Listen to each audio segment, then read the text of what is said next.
I know guys na naghanap kayo ng magandang microphone para sa inyong affiliates na video, para sa inyong mga daily vlogs, and meron ako na-discover na bago na sobrang liit, sobrang compact, and this is from Luco. Maliit siya and sa loob you got two microphones and isang receiver. Na actually nakakabit sa akin smartphone right now. So you're hearing the sound straight from this microphone. So you can use two or isa pang backup or isa pang interview, depende sa inyo. Now, one of the good things dito is sobrang liit niya. Look, sobrang liit niya.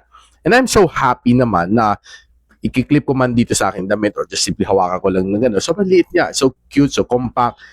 Tumatagal tong kanyang battery, surprisingly. I think nakapag-record ako ng straight around mga 5 hours na putol-putol na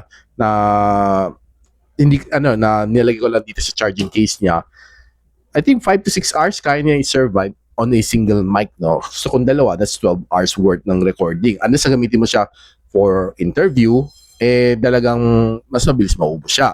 Now, itong quality ng sounds pag wala akong microphone. So yan, tinanggal ko yung microphone. So makita mo, this is yung kanyang receiver na kinakabit ko sa Type-C port ng aking smartphone, and this is yung kanyang microphone. So actually di ko dapat hawak kasi wala akong microphone, di nakakabit. So iilaw siya dapat dito. Now, there's two modes. Pag nakakulay blue siya, it's normal. Pag nakakulay green siya, it's noise cancelling. So balik tayo with the mic. Pakinggan mo lang. So right now, nakabalik na tayo with the microphone. I'm on noise cancelling kasi green. So ito ang walang noise cancelling.